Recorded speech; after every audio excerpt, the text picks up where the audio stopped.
And welcome back to Boom and Bust. My guest is Corinne Pohlmann. She is the Canadian Federation of Independent Business Executive Vice President for Advocacy. Corinne, we were starting to move into a little bit about what you're hearing from your members, these small and independent businesses, about the carbon tax and maybe some of their thoughts about what's working and what isn't working. So please continue with that.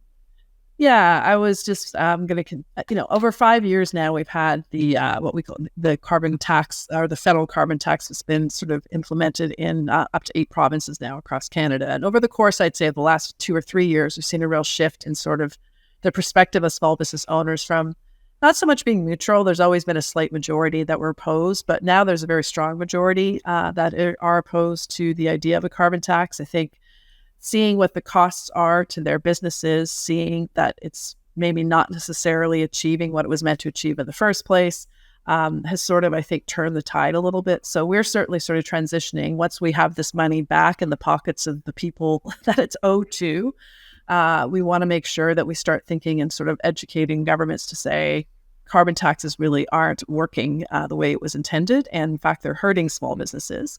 I should mention we've done lots of calculations over the years. We estimate that small businesses are probably accounting for about 40% of all the carbon tax revenues that are collected by the federal government. But even in this $2.5 billion, that's only 9% of the total amount of revenues that's being returned. And the federal government made a decision this past year to reduce that going forward to only 5%. So they continue to sort of contribute a large chunk of the carbon tax revenues, but the amount they would get returned in a rebate is only 5%. So that's another area we feel that it continues to be inherently unfair for small companies, and is why I think you're also seeing the real tide turn in terms of the opposition to this carbon tax. Yeah, so it sounds like, from what you're describing, not trying to put words in your mouth, but this fix by the federal government isn't really a fix. It's at the very best, a partial fix, and still the costs to small, medium-sized businesses in Canada of the carbon tax is far in excess of the rebates that they're getting. Yeah, it's always been an unfair process, and I think it's become even more unfair with the latest change to reduce the amount that's being sort of set aside for small businesses to only 5%. They use that extra amount to create more, attractive rebates for consumers in certain parts of Canada, and so that was what was used to pay for that. And unfortunately, it was the small businesses proportion that got reduced as a result. So you as an organization, CFIB, are you advocating to use the phrase that's around axing the tax, or are you saying freeze the tax? What exactly are you saying? So at this point in time, given, as I said, the big shift we're seeing in our own membership, we're moving more towards it's time to get rid of the carbon tax in its current state, right? This is not working for small businesses. And so the biggest preference would be to eliminate the carbon tax.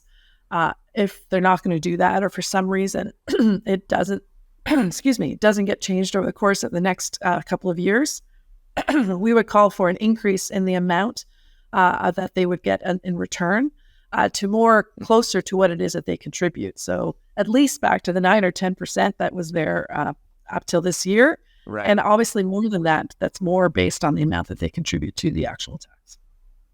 Got it. Okay, that makes sense from your advocacy point of view. I think I read somewhere that you're also advocating on something called Bill C-234. Can you tell us a little bit about that?